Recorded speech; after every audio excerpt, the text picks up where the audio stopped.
ឥឡូវនេះខ្ញុំនឹងរៀបមួយរាប់តាមទម្លាប់របៀបបុរាណចែកជូនបងប្អូនស្ដាប់កំសាន្តនេះមិនមែនរូបភាពគយគុណ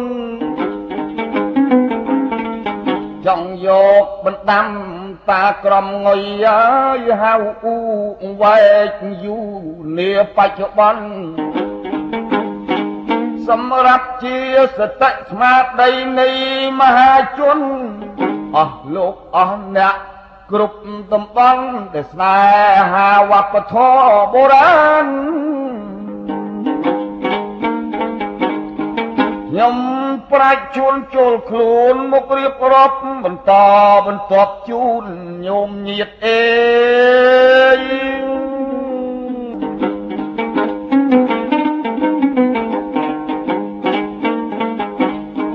អ្នកព្រះពីរំភាសាអ៊ូខ្ញុំបង្គំនឹកគុណព្រះពុទ្ធពុទ្ធោប្រសង់ជាមុនគុណគប់មហាធ្ងន់មេត្តាបិតា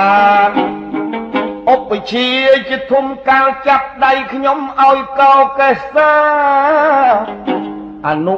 សវណ្ណប្រកម្មវិជ្ជាគុណតួអក្សរាទាំង33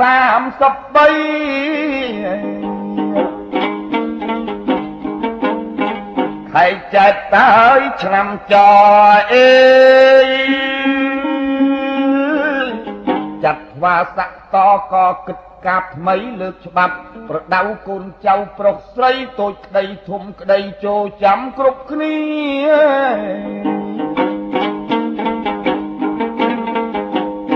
ស្បិតមនុស្សឥឡូវយកខុសយត្រូវយកឈួតធ្វើជាអំពើអាក្រក់លាក់លក់លេលាប្រហើនពៀនពីអាងមាសអាងប្រាក់